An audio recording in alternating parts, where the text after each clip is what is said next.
দেশ থেকে পালিয়ে যাওয়া সাবেক প্রধানমন্ত্রী শেখ হাসিনা ও তার পরিবারের জব্দ হওয়া ১২৪ ব্যাংক অ্যাকাউন্টে ৬৩৫ কোটি টাকার সন্ধান মিলেছে।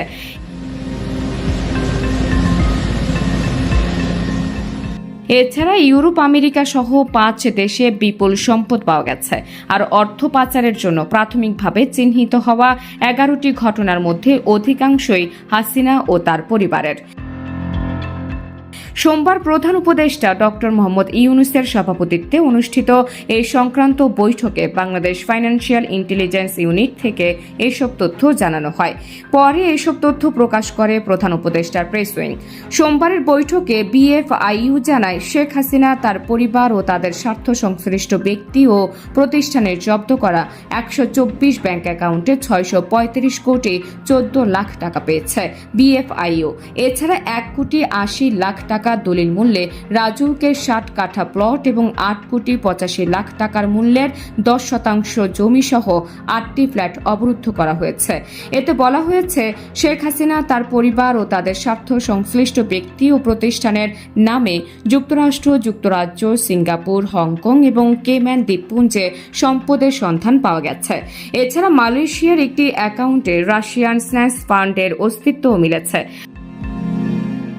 হাসিনার পরিবার ও তাদের স্বার্থ সংশ্লিষ্ট ব্যক্তি ও প্রতিষ্ঠানের বিরুদ্ধে প্রতারণা ও জালিয়াতির অভিযোগে দায়ের হওয়া ৬টি মামলার তদন্ত শেষে চার্জশিট দাখিল করা হয়েছে এবং পরিবারের ৭ সদস্যকে বিদেশে ভ্রমণের নিষেধাজ্ঞা আরোপ করা হয়েছে।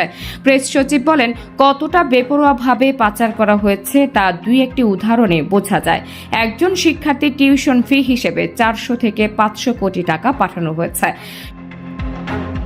সংবাদ সম্মেলনে জানানো হয়, পাচারের অর্থ উদ্ধার নিয়ে প্রধান উপদেষ্টার নেতৃত্বে সোমবার তার কার্যালয়ে উচ্চ পর্যায়ের একটি সভা অনুষ্ঠিত হয়। সেখানে উপদেষ্টা পরিষদের সদস্য, বাংলাদেশ ব্যাংকের গভর্নর এবং বিএফআইইউ প্রধান সহ সংশ্লিষ্ট মন্ত্রণালয়ের সচিবরা উপস্থিত ছিলেন। সভায় উল্লেখ করা হয়, আর্থিক খাতে জালিয়াতি, দুর্নীতি সহ সরকারি চুক্তিতে অনিয়মের মাধ্যমে বাংলাদেশ থেকে কমপক্ষে ৭৫ বিলিয়ন থেকে ১০০ বিলিয়ন ডলার চুরি হয়েছে।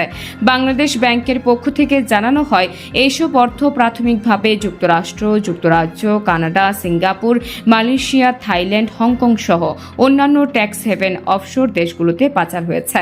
প্রেস সচিব বলেন, টাকা পাচার ইস্যুতে ১১টি কোম্পানি ও স্বতন্ত্র ব্যক্তি নিয়ে গঠিত টাস্কফোর্স এরই মধ্যে তদন্ত শুরু করেছে। এই তালিকায় প্রথমে আছেন শেখ হাসিনা ও তার পরিবার। পাচারকারীরা নানাভাবে বিদেশে টাকার পাচার করেছে।